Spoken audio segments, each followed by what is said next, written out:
ओम नमो भगवते वासुदेवाया. अरे किती प्रयत्नानं मिळवलं हे. वाढा सायासे मनुष्य जन्म पावावा आणि वियाला पुरुषार्थ तो का वाया दौडावा. अरे भल्या माणसा ते काही वाया घालवण्याकरताय का रे. किती प्रयत्नाने मिळवलं. नरदेह दुर्लभ जाना शतवर्षाची तयामध्ये दुःख यातना हाल आहे अपेक्षा आहे तरी तुला मिळालं. आणि ते इतकं मिळाल्यानंतर सुद्धा त्या जीवनाचा यथार्थ लाभ तुला मिळवावा वाटत नसेल तर ही तुझ्या जीवनातली शोकांतिक आहे. इतकी भली मोठी लांबलचक 9:45 पर्यंत प्रस्तावना ऐकून तो साधक म्हणाला आम्ही तयार आहे बुवा काहीतरी मिळवायला, फक्त आम्ही मिळवायला कुठे जायचं तेवढं आम्हाला सांगा. जीव 4 ठिकाणी काहीतरी मिळवण्याचा प्रयत्न करतो. एक तर जीवाने पहिला प्रयत्न केला तो जीवाकडेच काहीतरी मिळेल या अपेक्षेने. जीव आम्हाला काहीतरी देईल काहीतरी देईल. जीवाने काही सुद्धा दिलं नाही. काय दिलं? उलट स्वतःचं असलेलं दुःख त्याला सांगायला सुरुवात केली. दुःखाने जीवाने जीवाला दुःख दिलं, त्याच्या पलीकडे दुसरं काही नाही. जीव गेला प्रपंचाकडे. या प्रपंचाकडून अभिलाषा केली. मुळात हे सगळं खोटं. आणि याच्याकडून अपेक्षा केली आम्हाला काही मिळेल आम्हाला काही मिळेल. फरक एवढा आहे महाराज, मनुष्य खोट्या दुःखाच्या भीतीत जीवन जगून राहिला आणि खोट्या सुखाच्या अभिलाषेत जीवन जगून राहिला. दोन्ही खोट्या गोष्टी आहेत. परत आहे का किती खोट्या गोष्टी आहे. सामान्य आहे पण खोटे आहे. जीवाला सामान्य भीतीची दुःख फार दुःख आहे. कोण्या गोष्टीचं? सामान्य गोष्टीचं. कुठली आहे ती सामान्य गोष्ट? मृत्यू. या मृत्यू घटनेची माणसाला प्रचंड भीती आहे. अरे मृत्यू मृत्यू म्हणजे काय? मरण म्हणजे काय? देवळगवान मधल्या लोकांना असं वाटतं का तुम्ही मेले म्हणजे तुम्हाला असं वाटेल आता मी नाही बुवा जगात. अरे मी नाही असं कधीच वाटत नाही माणसाला. मरणार आहे ते शरीर आणि जो मी आहे तो आत्मा आहे. त्याचा मरणाचा अर्थार्थी संबंध नाही. तुम्हाला कधी वाटेल तुम्ही मेलात, मला कधी वाटेल मी मेला.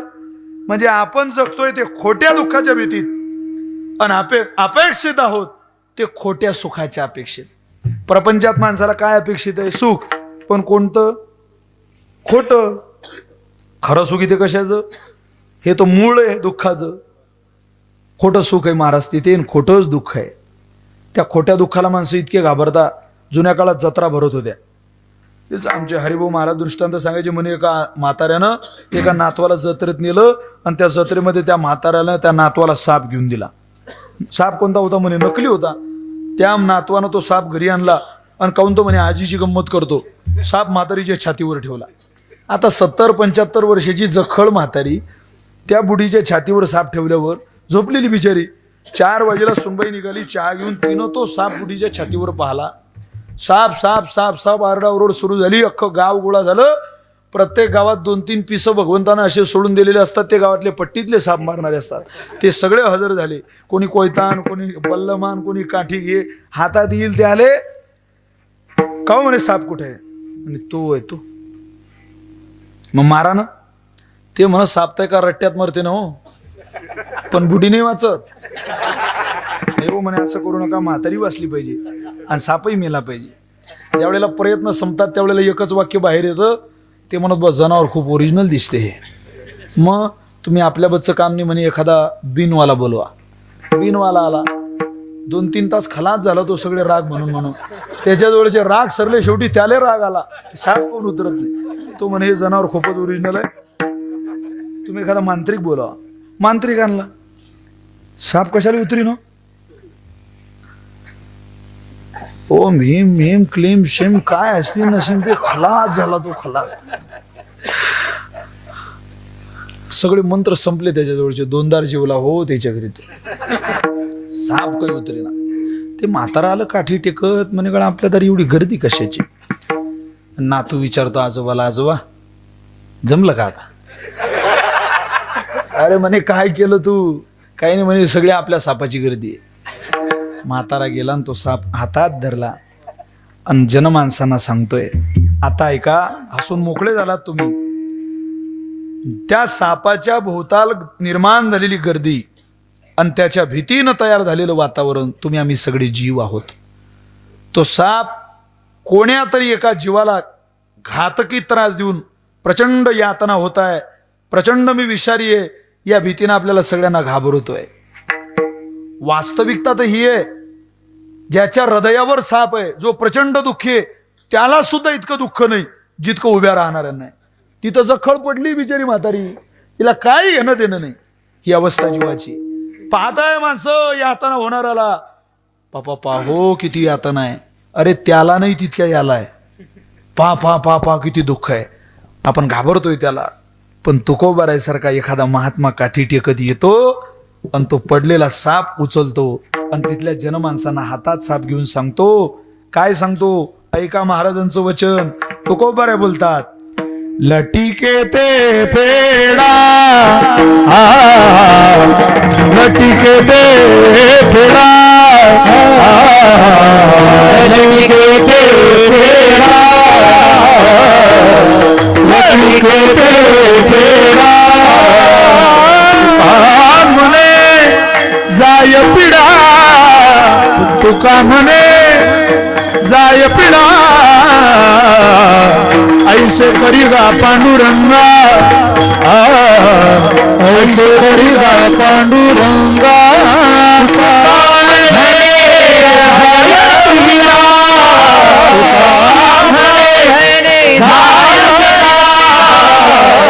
ऐसे करी गा पांडुरंगा,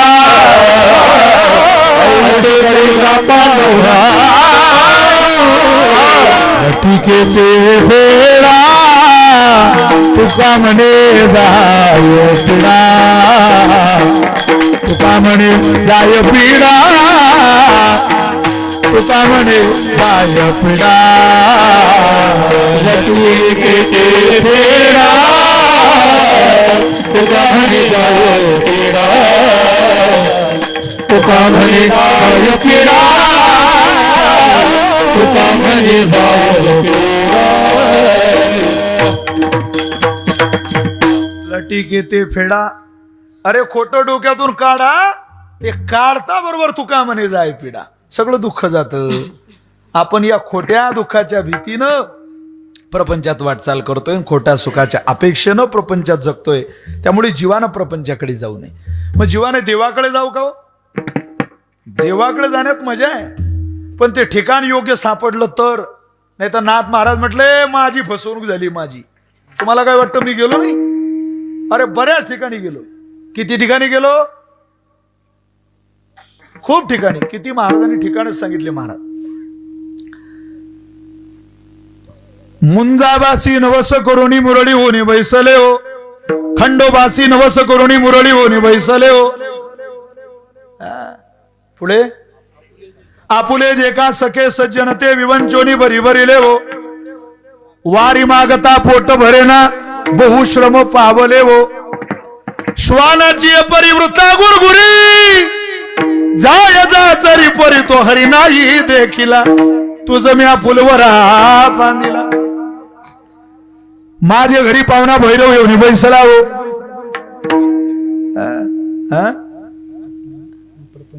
पुढे मधलं एक तुकडे मला पुढचं आठवत आहे. माझ्या घरी पाहुणा भैरव येऊन बैसला हो.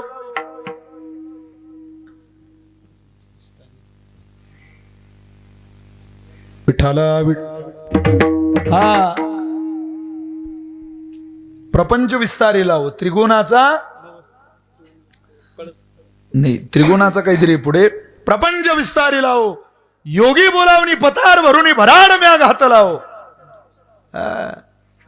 बापा बापा काय झालं मग? झाली निष्फळे सोशिली बळे, परी सुखाचा लेश नाही देखिला हो. देवाजवळ आम्ही गेलो.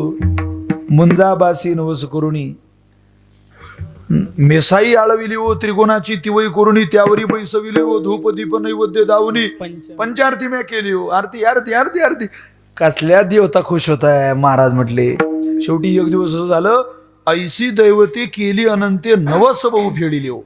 परी ते फलकट झाले शेवटी गळा येऊन पडिले हो. आमच्या गळ्यात येऊन पडलो हो ते सगळं. कोणी सुख दिलं नाही. मग काय झालं? आम्ही देवाचा पिच्छा सोडून दिला. ती जनाबाई म्हणते ना, देवा तुझ्याजवळ लाभ मिळतो रे, पण तुझा लाभ विरोधाभासातला लाभ आहे. विषमोत यथा वदिशोत विषमो यथा.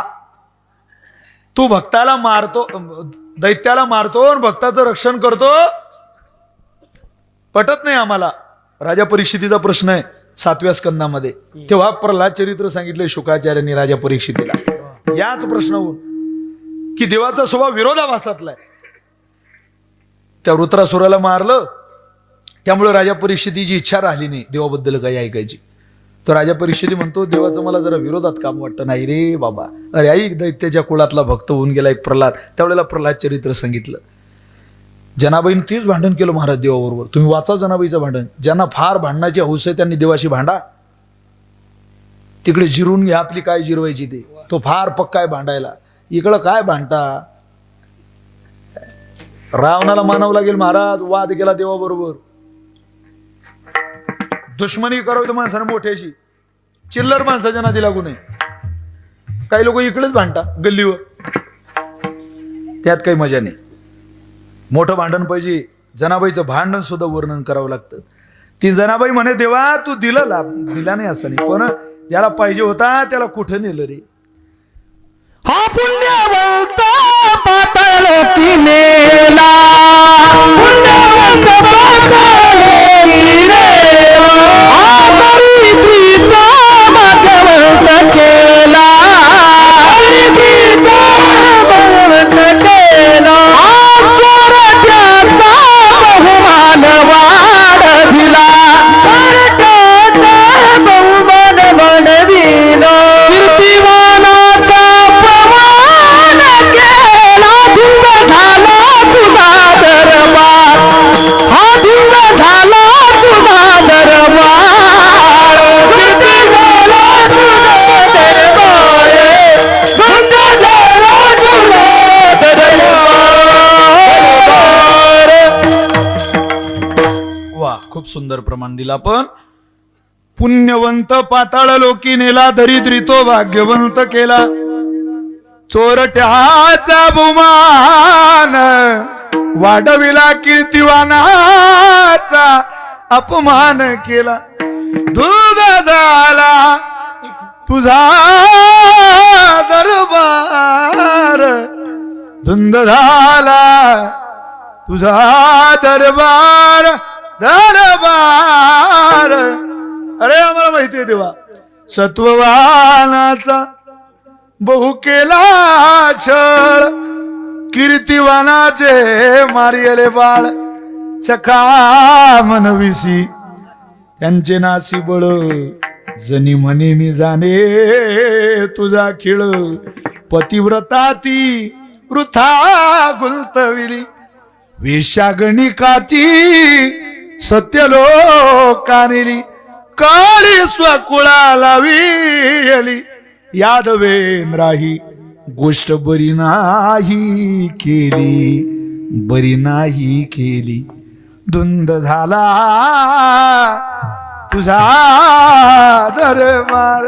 देवा तुझा दरबार धुंद रे, मला सांगू नको. अरे अरे विठ्या, मूळ मायेच्या तुझे रांड रंडके झाले, तुझे गेले मडे. हे सोनाबाईनं भांडवल केलं बा देवा बरोबर. सांगा शोभतो साधूला इतक्या शिवाय दे ना. अरे पण त्यांच्या शिवाय कल्याण करता माणसाचं.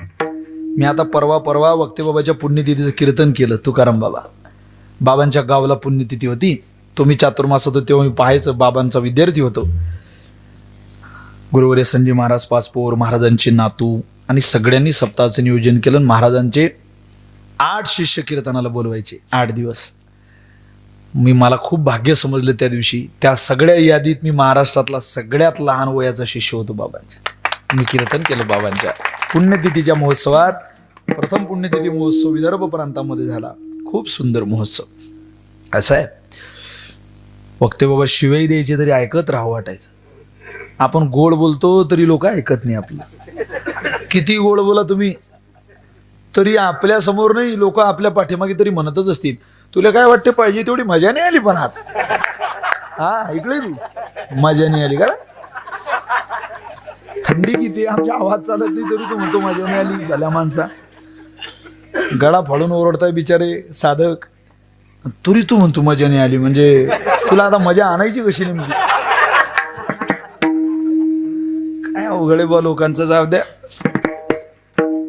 लोकांचे फार बोलायची स्पीड वाढलंय. काय लोक बोलतील कल्पना करू शकत नाही तुम्ही. फार प्रचंड. आपल्या घरातूनच पाहणं किती बोलणारे जन्माला येऊन राहिले. काही काही बाया इतक्या बोलतात. मी एका दिवशी नुसती बॅग काढली आणि तिला म्हटलं मला कथेला जायचंय, जरा आवर. ते म्हणे काय आवरू? काय बॅग आवरू की पोरं आवरू की गाडीतलं सामान आवरू की ते इन्स्ट्रुमेंट आवरू की भांडे आवरू की शेतातलं आवरू? नेमकं आवरू काय? म्हटलं तोंडावर फक्त हे बाकीचं मी आवरतो लागलं का? तेवढे आवरलं तरी आपण आवरू शकतोय बाकीचं. ती आवरायला कोणी तयार नाही. काय बोलता, काळ मोठा खरा. तुमच्या चरणी तर आमचा साष्टांग दंड होतोय बापू. आता माऊली हो, कल्याण केलं तुम्ही वैभव लक्ष्मीच्या पोथ्या वाचून वाचून. कोनोळेचे कोनोळे भरले वैभव लक्ष्मीच्या पोथे ना. तुम्ही जरा भानावर या माता भगिनी, जरा ऐका कीर्तनातलं घरी घेऊन जा काहीतरी. वैभव लक्ष्मीची पोथी वाचून श्रीमंत व्हायचे स्वप्न पाहू नका. मरून राहिलं विदर्भातल्या बाया आत्महत्या करू करून. पोथी वाचून कोणी श्रीमंत झालं असतं ना, सरकारनं कर्जमाफी नाही 10 पोथ्याच दिल्या असत्या आपल्या घरात. बसा वाचत. कशाला कोणी श्रीमंत होईन पोथी वाचून? अरे वैभव लक्ष्मीची पोथी वाचून श्रीमंत व्हायचे स्वप्न पाहिल्यापेक्षा ज्ञानोबरांची ज्ञानेश्वरी वाचून या लेकरांच्या जीवनात क्रांती करायची स्वप्न पहा. कीर्तनातून घरी जायचं असतं. एखादा कीर्तनकार कीर्तनाला येतो ना, त्याच्या पाठीमागे तो तयारी करत येतो गाडीत. मी कोणती प्रस्तावना मांडू, आज काय देऊ लोकांना, माझ्या तुकोबरांची काय भूमिका आहे, असा सहज नाही येत तो. आणि आपण सहज बसतो कीर्तन ऐकायला, आपल्याला घेणं देणं सुद्धा नसतं. 90% लोकांना विचारलं कालचा कीर्तनाचा अभंग तर पूर्ण सांगता येणार नाही, अशी परिस्थिती आज झाली काळाची. तुमच्या आज काय कोणीही गावातली लोकांना नाही आवडत. अरे शोकांतिका तर ही आहे, लोक 22 तासाचं जीवन पाहून कीर्तनकाराची तारीख घेत नाही, 2 तासाचं कीर्तन ऐकून तारीख घेता. बोले बाबा म्हणायचे 2 तासाचं कीर्तन नाही, 22 तासाचं जीवन. वारीला भेटला सगळ्या 1 वर्ष तर पुढच्या वर्षी सप्ताहाला तारीख. ते म्हणायचे असं 1 वर्ष पाहायचो म्हणे कीर्तन घ्यायच्या आधी. दिसतंय काही वाऱ्याला? वारीला आलं तर वारकरी, नाही तर वाऱ्यावर. ते म्हणायचे महाराज. तुमच्या आपल्यासारखं नाही ते. काऊ यांना आवडतोय घेता का, त्यांच्या आवडीचा एक आहे घेता का, त्यांना ती आवडते घेता का. कोणाला कोणाला पुरुष कीर्तनकार आवडतो, कोणाला महिला आवडते, ते मला सांगायचं होतं. गैरसमज करू नका, मी साधा माणूस आहे. पण परिस्थिती आहे की नाही. कीर्तनाला बसलेल्या माता भगिनींना हात जोडून विनंती आहे, मी तुमच्या लेकरासारखं आहे. अरे इतकं पारायण करा ज्ञानेश्वरीचं की नारायणाला तुमच्या घरात यावं वाटलं पाहिजे. इतकं पारायण करा. एक गोष्ट सांगतो, 2 मिनिटात एवढं सूत्र घरी घेऊन जा. तुमची लेख ज्या वेळेला बिद्या कराल ना तुम्ही दिळेगावांमधून, सगळ्या माता भगिनी कान माझ्याकडे द्या, लक्ष देऊन ऐका. तुम्हाला प्रत्येकाला लेकीला बिद्या करायचंय. तुमची लेख ज्या वेळेला या दिळेगावांमधून बिद्या होईल, भला मोठा मंडप घातलेला राहील, पाहुणे आलेले राहतील. जनार्दन महाराज, तुकाराम बाबा, ही सगळी गायक वादक महाराज मंडळी, धोत्रावली माणसं बाबा सगळी आलेले राहतील, आशीर्वाद देतील. तुमच्या सप्ताहाचं एक वेगळं नातं या लोकांशी तुमचं जोडलं. तुमची पोरगी या सगळ्या वारकऱ्यांसमोर मोठी झाली. हे लोक म्हणतील अरे सोनी आपल्याला चहा आणायची, नाश्ता आणायची, जेवण आणायची, आता पोरगी मोठी झाली, तिला आशीर्वाद द्यायला गेलो पाहिजे, तिच्या लग्नाला गेलो पाहिजे, आम्ही जातो, आम्ही आलो पाहिजे. ही भावना तुमची पाहून आम्ही तुमच्या गावात येऊ. तुमच्यावरती लोक अक्षदा टाकतील, आशीर्वाद देतील. तुमची आई तुम्हाला ज्या वेळेला या मंडपातून बिद्या करेल त्यावेळेला गुळाचा खडा तुमच्या मुखात घालेल, हळद लावेल, कुंकू लावेल, अक्षर लावेल, पदरानं तुमचे दोन्ही डोळे पुसेल, डोक्यावरून तुमच्या आशीर्वादाचा हात फिरवेल. नुसता आशीर्वादाचा हात फिरून गाडी त्या मायेनं त्या गावातून काढून देऊ नये. देळेगावांमधल्या बाईनं त्या नवरदेवाच्या गाडीला हात द्यावा आणि सांगावं थांबा, मला जरा काम आहे, जायची घाई करू नका. त्या बाईनं घरात पळत जावं आणि वेलवेटच्या कपडात गुंडाळलेला देवघरात ठेवलेला ज्ञानोबारायांचा ज्ञानेश्वरी ग्रंथ मंडपात आणावा. त्या गाडीत बसलेल्या लेकीच्या सासूकडे द्यावान सांगावं हात जोडून, बाई हे 22 वर्षाची गॅदरिंगच्या स्टेजमध्ये नाचणारी पोरगी नाही, आई वडिलांच्या तो सोडून 12 वाजेला ऑनलाईन मोबाईलवरती बोलणारी पोरगी नाही. ही दीड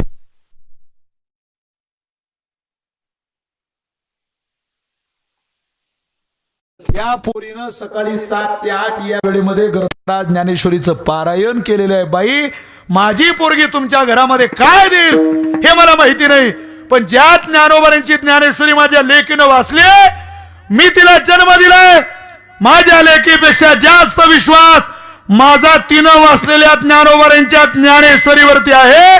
तुम्हाला काय देईल माहिती नाही, पण ज्ञानोबारांच्या विचारानं मोठी झालेली लेख तुमचं घर गोकुळासारखं सुख्याने संपन्न केल्याशिवाय राहणार नाही. हा विश्वास या देडेगावांमधल्या इज्जतदाराच्या बायकोला आहे. असं ज्या दिवशी म्हणेल ना ती बाई, पोरीचं जीवन सफल झालं, आनंद आहे आपल्या जीवनात. हे क्रांतिकारक विचार घेऊन जा कीर्तनात, तरुणांनी घेऊन जा. दाढी वाढवली, चंद्रकोर तसे लय पडले, ती दिवसभर दारू पिता आम्हाला माहिती आहे. तुम्ही त्याला घोड्यावर बसून मिरवणूक काढताय, तसं नाही.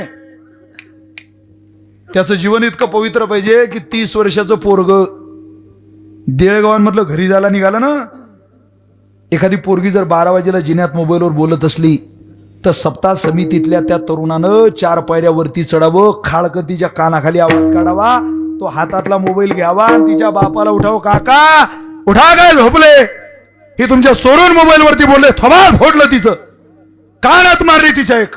माफ करा काका, तुमच्या गैरहजेरीत माझी बहीण समजून तुमच्या पोरीच्या थोबाडीत मारण्याचं धाडस केलं. त्या इज्जतदार माणसानं आपल्या पाठीवर शाबासकी द्यावी, सांगावं खरा शिवछत्रपतीचा मावळा शोभतो लेका, दुसऱ्याची पोरगी सुद्धा बहीण दिसते. ही क्रांती वयाच्या 30शीत करायची असते. घेऊन जा, फुकट आहे लुटा हे धन. मित्र असावा अर्जुनासारखा, भगवंताला भेटला प्रश्न विचारणारा. सखा असावा कृष्णासारखा, अर्जुनाला प्रश्न पडलेला प्रश्न मोकळा केला. माझा थोडं बाजूला जातोय, पण तुम्हाला हे 1-2 मुद्दे मला सांगावे वाटतं आणि ते सांगितले पाहिजे, गरज आहे त्याची. कोणाच्याही काय मित्रत्वाच्या नादी लागतात. अरे कधी कधी एकांतात राहून पा, कधी या वृक्षांशी बोला, लतांशी बोला, वेलींशी बोला, समुद्राशी बोला, या नद्यांशी बोला, पर्वतांशी बोला, पठारांशी बोला, आकाशाबरोबर बोला, जमिनी माऊली बरोबर बोला. कधी खोटं बोलणार नाही तुमच्याशी. तुम्ही ज्यांच्या सहवासात रात्रंदिवस राहताय ना, ते मित्र फार फार तर बिअरची बाटली देतील तुम्हाला त्याच्या वाढदिवसाला उडवायला. तुम्हाला जर खरा मित्र ओळखायचा असेल तर शपथ आहे तुम्हाला सांगा, या पूर्ण कीर्तनातल्या तरुणांनी एखाद्याने उठवून की तुमचा मित्र तुम्हाला म्हटला माझ्या आईचा वाढदिवस आहे रे, चल आपण ज्ञानेश्वरीचं पारायण करू, भेटला हो एखादा? एक भेटणार नाही. एक जे भेटताय ना ते सगळे नालायक भेटताय. आपल्या गैरहजेरीत आपल्या बापाला हॉस्पिटलमध्ये घेऊन जाणारा त्याला म्हणावं मित्र. आपल्या गैरहजेरीत आपल्या आईच्या तब्येतीची काळजी घेणारा त्याला म्हणावं मित्र.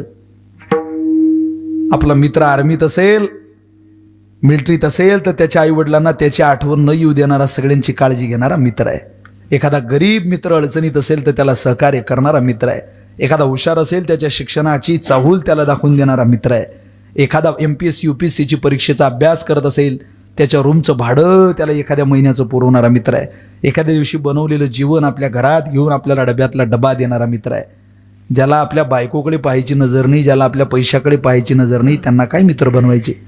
एका महिन्यात 50 मित्र बनवणं ही फेसबुकची कमाल आहे, पण मिळवलेला मित्र 50 वर्ष टिकवणं ही विचाराची कमाल आहे. लक्षात ठेवा, 50 वर्ष झाली लोकांचा एकच मित्र आहे. का? तो विचाराचा आहे. मी आपल्याला सांगतोय, ही विचार आपण घरी घेऊन जा, घरी घेऊन जा. प्रपंचाकडे नाही, देवाकडे नाही, जीवाकडे नाही, हे प्रयत्न व्यर्थ आहे. प्रयत्न मिळवण्याकरता करायचे ते फक्त आणि फक्त संतांकडेच. तुकोबारे म्हटले संतांकडे तुम्ही जा, तिकडे काय मिळेल महाराज? लाभ मिळेल. कोणता मिळेल?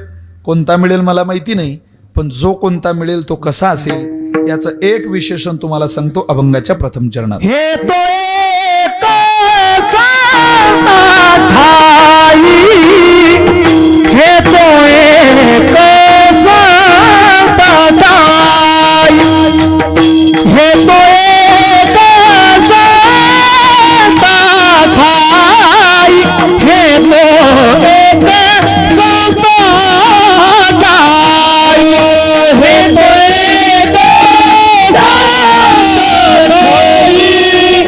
हे तो हे तो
गायक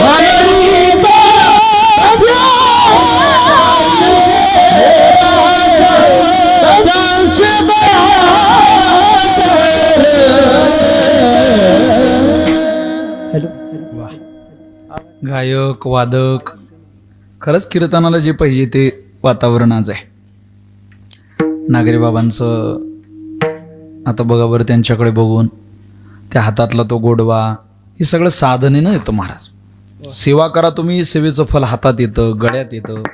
हे सेवेचं फळ आहे. सेवा व्यर्थ जात नाही कधीच. तुम्ही करत राहा सेवा. 2-4 पावलं देवा करता टाका, हजारो पावलं ज्ञानोबा आपल्या करता टाकतात. हजारो पावलं. फक्त टाकण्याची वृत्ती असली पाहिजे. 10-10 वर्ष लोक आळंदीला राहतात, पण सेवा नसली ज्ञानोबारांचं दान मिळत नाही महाराज. काही काहींना स्वर येतो, ताल येत नाही. तालाला स्वर येत नाही. स्वरात आला प्रमाणात बसत नाही. कुठंतरी ही कृपा आहे महाराज. आपलं क्षेत्र हे कलेचं नाहीये, ते कृपेचं क्षेत्र आहे. आंधळी माणसं ज्ञानेश्वरी कंठस्थ करत आहे, ही कृपाच आहे ना. बोट फिरवता फिरवता शब्द ओठात बसतात. किती कृपा म्हणावी महाराज. हा काय ज्ञानोबा होता कृपा तुमची. पशु बोले वेद. हे साधं वाटतं आपल्याला प्रमाण, पशुनं वेद बोलावा. अरे माणसं हरिपाठ म्हणत नाही, रेडा वेद बोलतो. किती विशेष आहे महाराज. त्या काळातल्या रेड्याला कळत होतो हो ज्ञानोबारांच्या मागे जाण्यात जीवनाचा पुरुषार्थ आहे. किती विशेष आहे.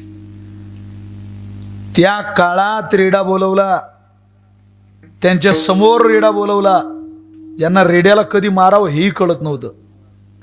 पंडितांनी रेड्याला मारायला लावलं. कुठं? पैठणला. त्या कोळीदादाला बोलावलं आणि सांगितलं मार याला. तो म्हणे पण त्याला मारता का? कारण त्याचं नाव आणि ज्ञानोबारांचं नाव सारखं आहे, आम्हाला बघायचंय. हा म्हणतो यातलंही माझंच आहे, मी माझंच आहे, आम्ही सारखे आहोत. ज्ञानदेव आत्मा माझा, आम्ही एक आहोत, मारा त्याला. तो कोळीदादा म्हणे ब्रह्मवृंदांना का मारता, पण पशुला तेव्हा मारता तेव्हा जेव्हा त्याची काही चुकी असते. विनाकारण बैलाला मारायचं, विनाकारण रेड्याला मारायचं, असं कसं चालेल? ती चरित्र वाचता वाचता कधी लक्षात येतं, रेड्यालाही कधी मारावं याची ज्यांना अक्कल नसते त्यांनाच पंडित म्हणतात. खरंच आहे ना महाराज. पण मारलेल्या रेड्याच्या श्रीमुखातून सुद्धा ज्ञानदेव म्हणे अरे बोल बाबा ऋग्वेद, ऐकू दे या जनमानसांना. हात ठेवता बरोबर आणि ओमकार वचन बाहेर काढलं महाराज. वेद बोलायला लागले रेडेश्वर महाराज. समाधी आहे रेडेश्वराची आळेफाट्याला. हो समाधी पुढं. मी आळंदीत रेडेश्वराच्या फळावर कीर्तन केलं. आता त्या रेडेश्वराच्या मंदिरात कीर्तन आहे समाधी पुढं. असा आनंद येतो. तिथं साक्षात ज्ञानोबा आहेत महाराज. तिथं मुक्ताबाई आहे, तिथं निवृत्तीनाथ आहेत, सोपान का काय. रेडा खूप आवडता. काय रेड्यानं प्रेम करावं आपल्या संतावर. ज्या वेळेला पायी वाटचालीमध्ये निवृत्तीनाथ उचलून घ्यायचे मुक्ताबाईला, तुम्ही चरित्र वाचा, वक्तेबाबांनी लिहिलेलं. ते खांद्यावर उचलून घ्यायचे, मग कधी कधी ज्ञानोबा यांनी घ्यावं. मुक्ताबाईला हा शेवटी सगळ्या भावंडांना सांगितलंच होतं लक्ष द्या रे आपल्या बहिणीकडे. विशेष निवृत्तीनाथांवर जबाबदारी होती. ज्या वेळेला रुक्मिणी मातेनं निवृत्तीनाथांना उठून सांगितलं होतं की निवृत्ती राजा आता सर्वस्वी जबाबदारी तुझ्यावर आहे. ज्ञानोबारांचे फार कष्ट तुला नाहीये. ज्ञानदेव समजदार आहेत. सोपान साक्षात सुखाचे निधान आहे. सुखाचा निधान तो माझा सोपान. आणि ती जी मुक्ताई आहे ना, तिला जरा जपावं लागेल रे तुम्हाला. ती वयानं लहान आहे, कुरळे कुरळे केस आहे, गौर वर्ण तिचा आहे, पाणीदार डोळे आहे, सरळ नासिक आहे, कोटी सूर्याचं तेज तिच्या चेहऱ्यावरती झळकतंय. साक्षात आदिशक्तीचा उतार आहे. परखड तिचं बोलणं आहे, पण अंतःकरणात तिच्या प्रचंड प्रेम आहे. त्या प्रेमानं ओतप्रोत भरलेल्या बहिणीला तुम्ही सांभाळा. निवृत्तीनाथांना त्यावेळेला आईनं दिलेलं वचन होतं महाराज. निवृत्तीनाथांनी खूप जवळ केलं आईसाहेबांना. सांभाळ करावा आईसाहेबांचा.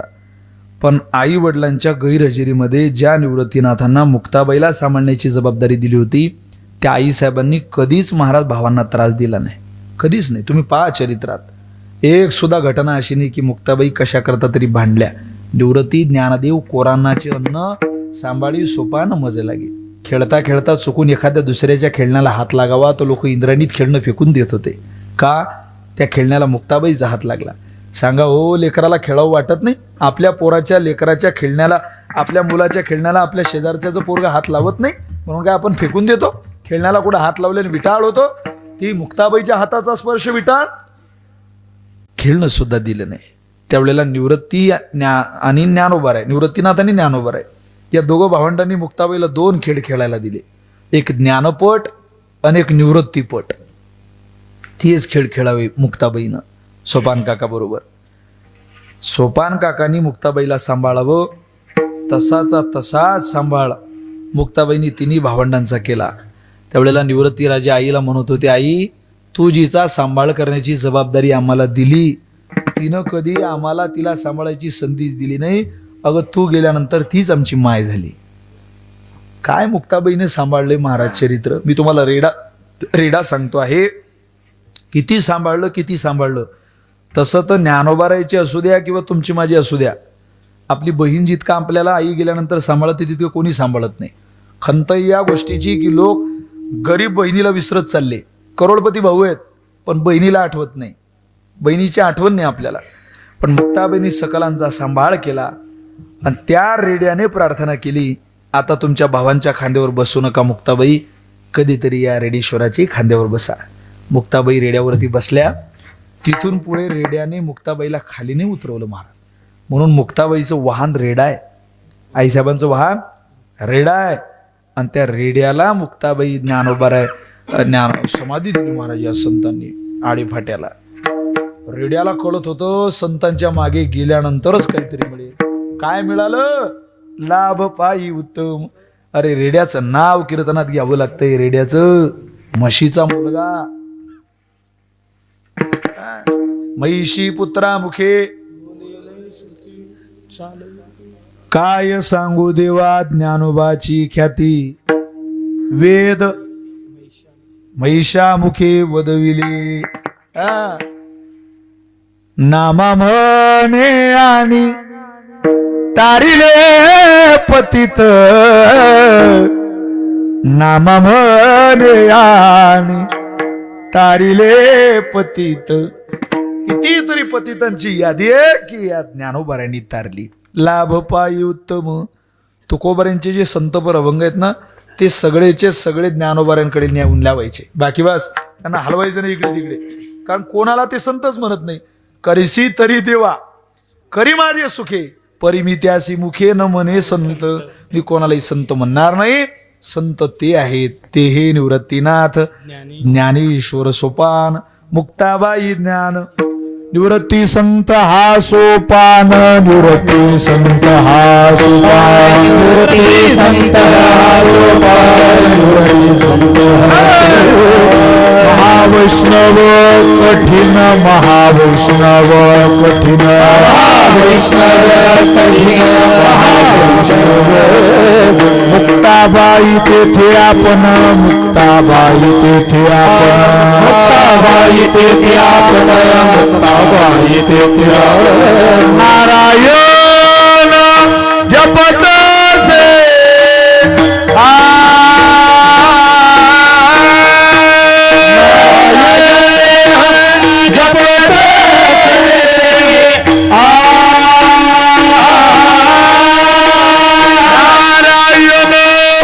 जपत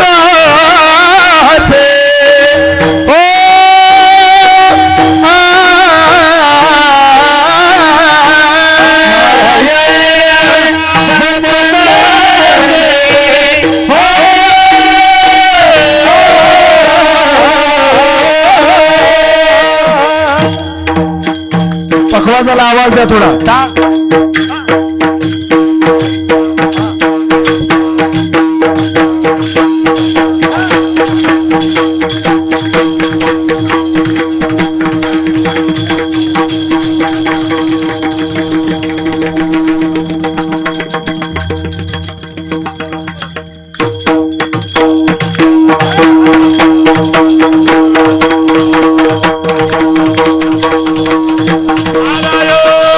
जपत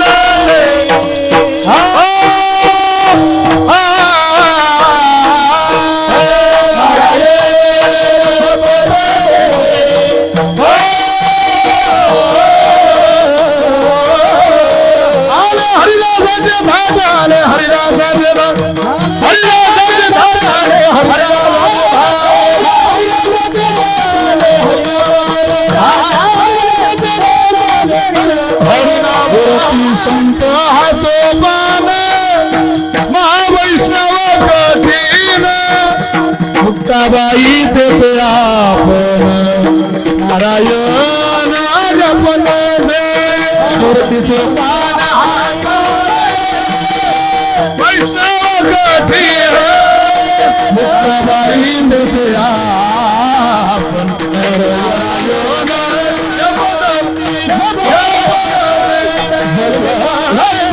कुमारी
सगळी थंडी पडून तरी जरा इमानदारीने टाळी वाजवा.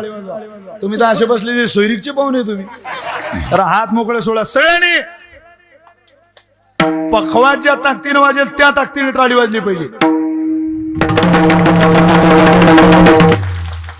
आता टाळी टाळ.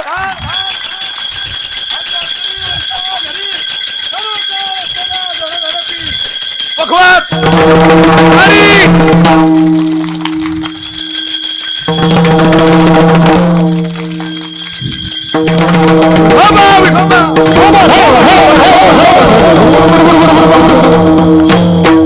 दहा झाले.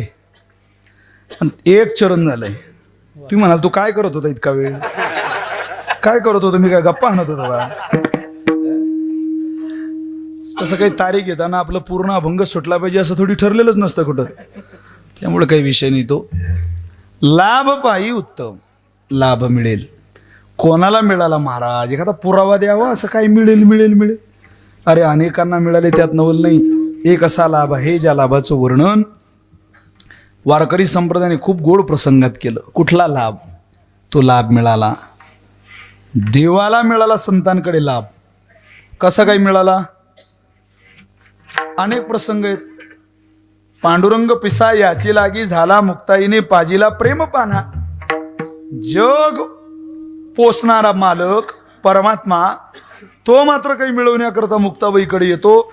नामा म्हणे देवा चला तया ठाया विश्रांती घ्यावया. तुम्हाला समाधान विश्रांती आनंद पाहिजे ना. संताकडे जावं लागेल. व नामदेव महाराज म्हटले त्याच्याशिवाय भेटत नाही. देवाच्या पत्नीला विचारा देव कुठे? तो दाखवला नामदेवरांनी. दिवाळीच्या दुसऱ्या दिवशी बलिप्रतिपदेला आरतीचं ताट सजून रुक्मिणी माता रवळात गेल्या. एक नाही दोन नाही तीन नाही असंख्य रूप पाहिली आणि त्यावेळेला त्या लाजल्या. लाजले गे माई आता कोणा वाळू. नामदेवरांनी सांगितलं नामा म्हणे तुम्हाला दाखवतो मी. हृदयी श्री वत्सलांशन विष्णुदास नामा येणे दावी लिखून ती खून पहान ओवाळणं देवाचं करा. लाभ पायी उत्तम. का हो ज्यांच्याकडून मिळालं त्यांच्याबद्दलची काही कृतज्ञतेची भावना. एकच भावना म्हणविता त्यांची दास. तुम्ही त्यांचं दास स्वतःला म्हणून घ्या. काय सुंदर शब्द आहेत. दासत्व करायचं नाही फक्त म्हणायचंय मी तुमचा दास आहे. म्हणा ज्ञानोबारांचा दास आहे म्हणून या तुकोबारांचा दास आहे. नुसतं संतांचं दास म्हणून घेण्यास सुद्धा जीवाचं भलं आहे. फक्त म्हणा. करू नका हो दासत्व. आपण त्या लायकीचे सुद्धा नाही. दास कोणाचा होऊ शकतो आपण? आपण मालकाच्या भूमिकेत वागणारी माणसं कोणाचं दास होऊ शकत नाही. इथं मालक बनावं वाटतं माणसाला मालक. आपण दास नाही होऊ शकत कोणाची. इथं तुम्ही चटाई आथरायला वा कोणाला ज्यालाही काम सांगाल त्याला राग येतो. कोणालाही सांगा तुम्ही, दास व्हायला कोणाला आवडत नाही महाराज. एखाद्या मोठ्या माणसाने सांगू जरा पहारा घ्या रे, आला राग समजा, गेले त्यातले 4-5 तर फुटलेच. दास नाही वाटत. तेच तुम्ही एखाद्याला मालक बनायला सांगा, हे गाडी घेऊन जा आणि तेवढे 50,000 रुपये घेऊन ये आणि त्यातले 2,000 तुला ठेव. किती आनंदाने जाईल तो. मालकाच्या भूमिकेत गाडी हातात चाबी लावायची, पैसे आणायला जायचे, पैसे घ्यायचे आणि त्यातले 2 आपल्या खिशात, असं माणूस करू शकतो. दास्य तो मनुष्य करू शकत नाही. याची जाण तुकोबऱ्यानं असेल म्हणूनच शब्द वापरला, मनविता करू नका त्यांचे दास. पुढे आस उरेना, तुमच्या जीवनातली आशा अपेक्षा शिल्लक राहणार नाही. तुम्ही फक्त दास म्हणून घ्या. का हो, असं काय देतील ते की त्यांच्याकडे गेल्यानंतर, त्यांचं दास म्हणून घेतल्यानंतर पुढे काही अपेक्षाच राहणार नाही. असं काय देतील असं जर विचाराल तर, कृपादान केले संती कल्पांतीही सरेना, ते कृपेचं दान देतील. कृपा वेगळी आणि दान वेगळं. कृपा ही होत असते आणि दान हे मागितल्यावर मिळत असते. तरी संतांनी कृपेचं दान एकत्रित आणलं महाराज.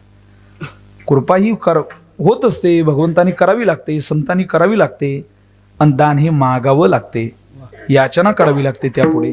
पण संतांनी ती गरज आणली नाही. फक्त म्हणा मी त्यांचे दास आहोत, ते आपल्याला कृपेचं दान पदरामध्ये घातल्याशिवाय राहणार. आणि घातलंय महाराज, खूप दिलंय संतांनी, इतकं दिलंय.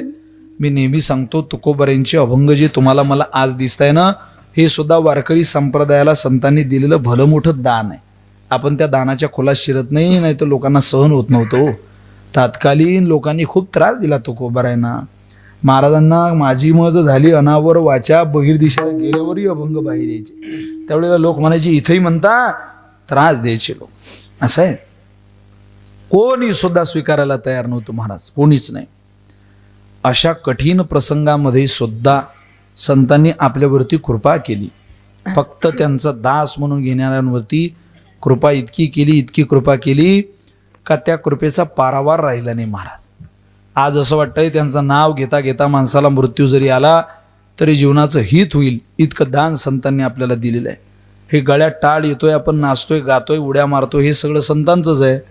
जर त्यांनी हरिपाठ केला नसता तर या चाली त्यांनी दिल्या नसत्या, बोधेबाबांनी चाली समाजाला दिल्याच नसत्या, कधी कळालं असतं.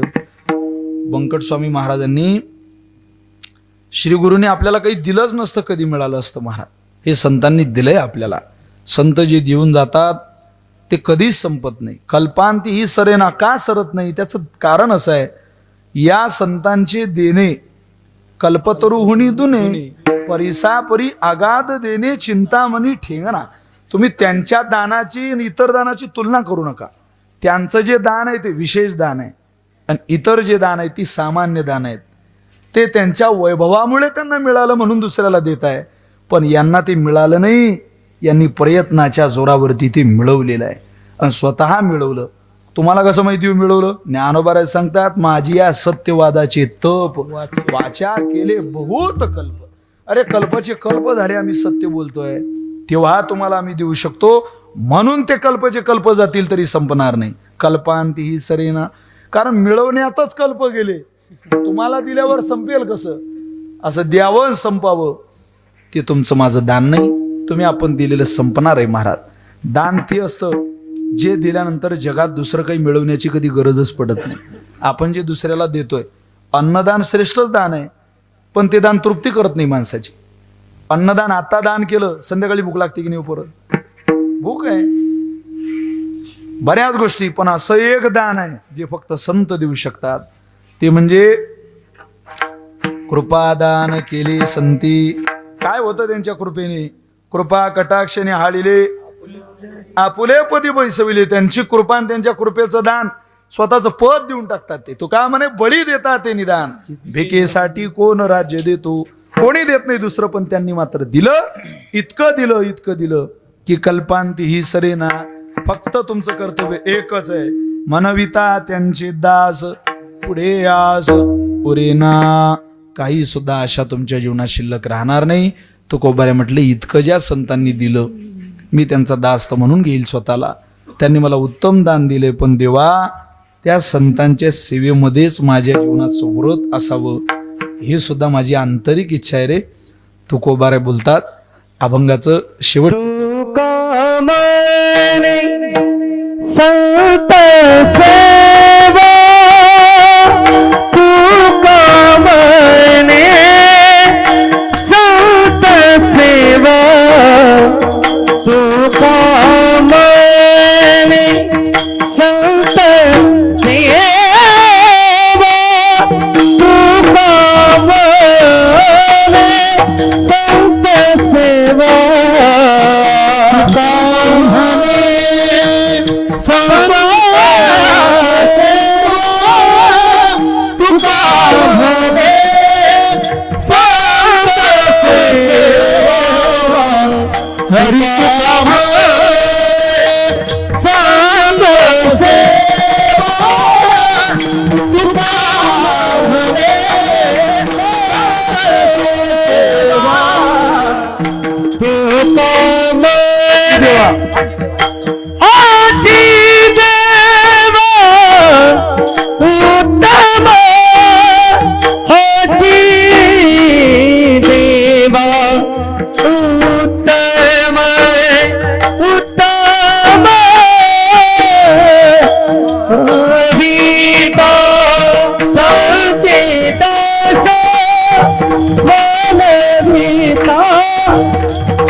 संत सेवा हेची देवा उत्तम.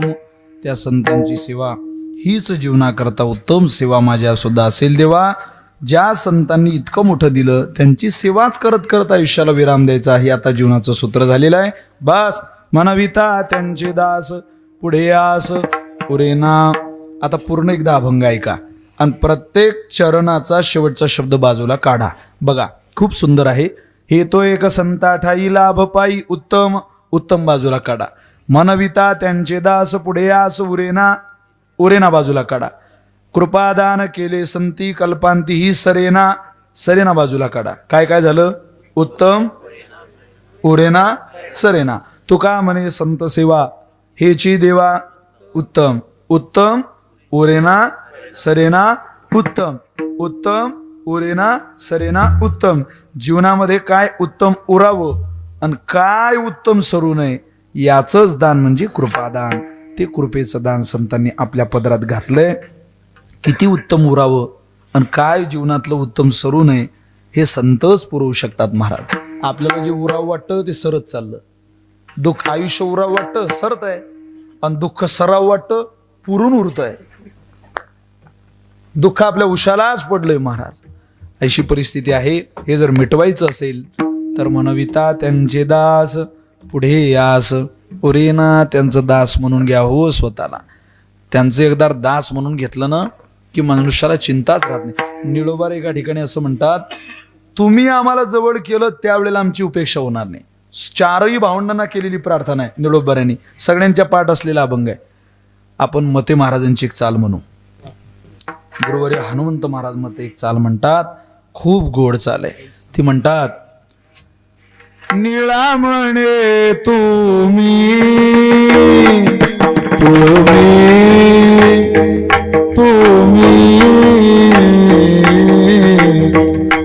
निरविल्यावरी निळा म्हणे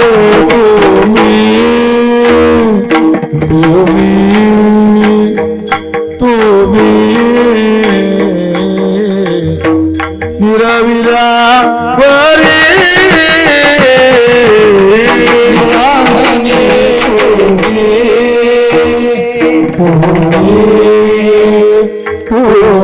चुकतंय का आपलं काही? तुका म्हणे तुम्ही निरविल्या तुका म्हणे तुम्ही निरवले मग मज हरी उपेक्षा निळोपर्यंत होय मला नमो ज्ञानेश्वराचं शेवटचं चरण.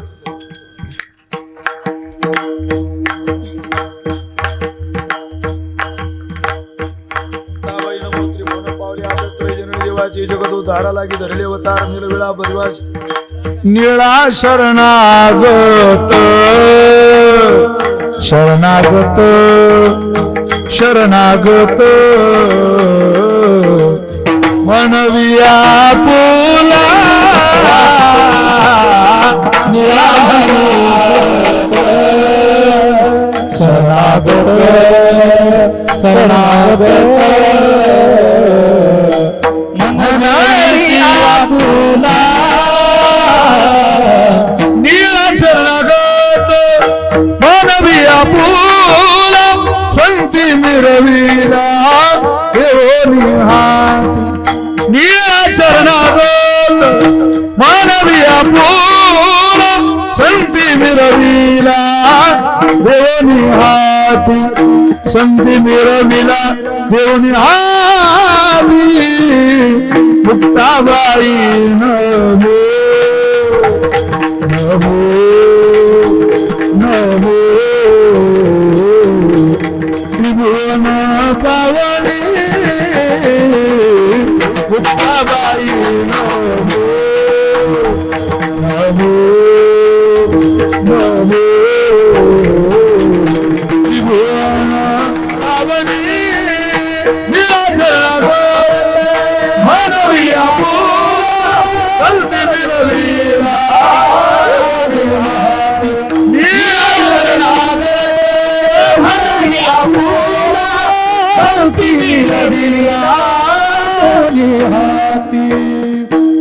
संती मेरा देवने हाती मुक्ताबाई नमो नमो नमो त्रिभुवन पावनी मुक्ताबाई नमो नमो त्रिभुवन पावनी आद्यत्र जननी देवाची देवाची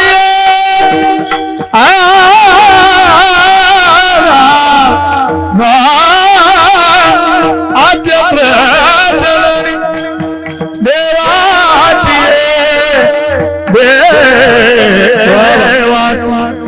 देवा देवा देवाची देवाची भाना भाना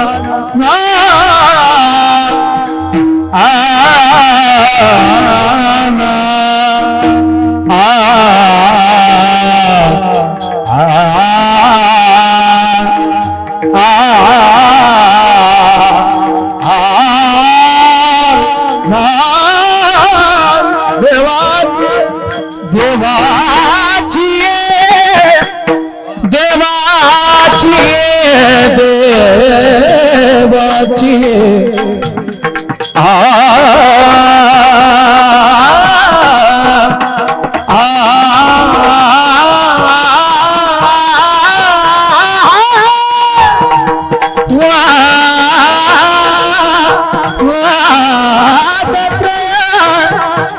रे देवाची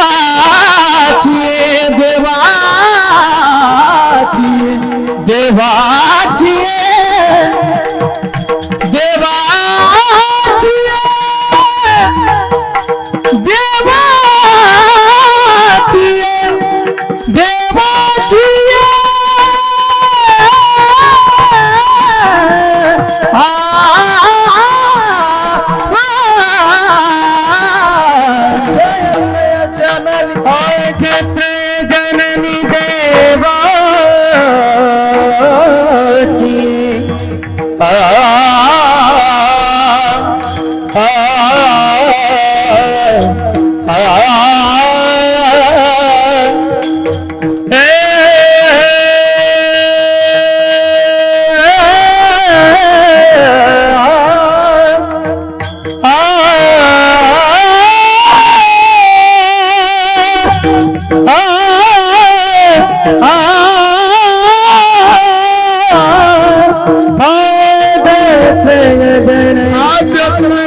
जननी देवाची मुक्ताबाई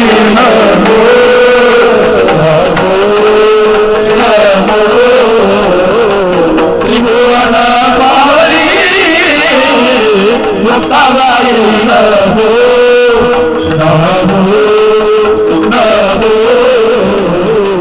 त्रिभुवन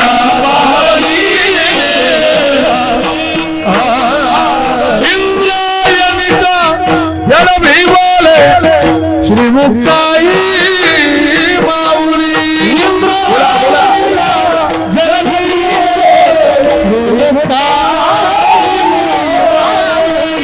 सगळ्यांनी एक ताली वाजवायची सब जण एक साथ जनार्दन बाबांच्या भगवान बाबांच्या या पखवाजाच्या ब्रह्मनादामध्ये सगळ्यांनी मुक्ताबाईच्या 725व्या समाधी सोहळ्याच्या निमित्ताने एका तालात एका समेत भजन करायचं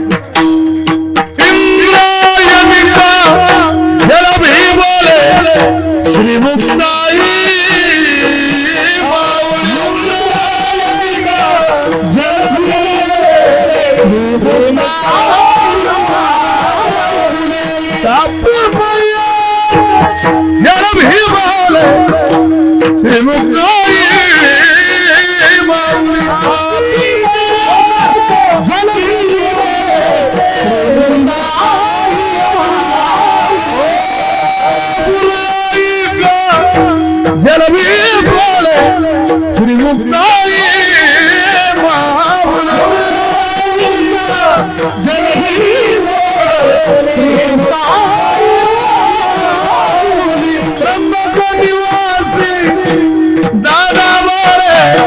श्री मुक्ताई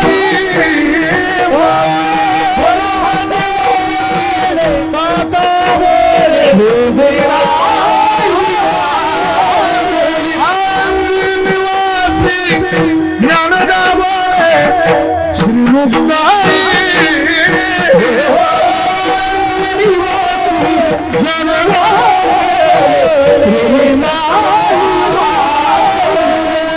सासवड निवासी काका बोले श्री मुक्ताई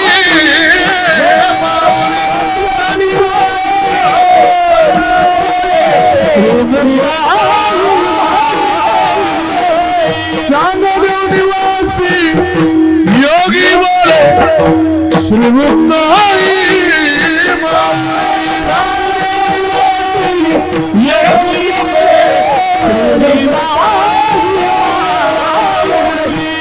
सगळ्यांनी हात वरती करायचं आपल्या संतांना अभिवादन करायचं सगळ्यांनी जय हो श्री मुक्ताई माऊली श्री मुक्ताई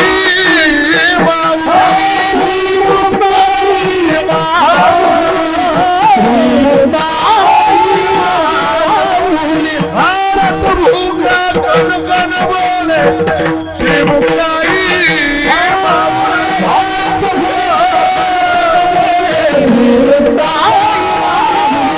श्री मुक्ताई माँ, ओ श्री मुक्ताई माँ।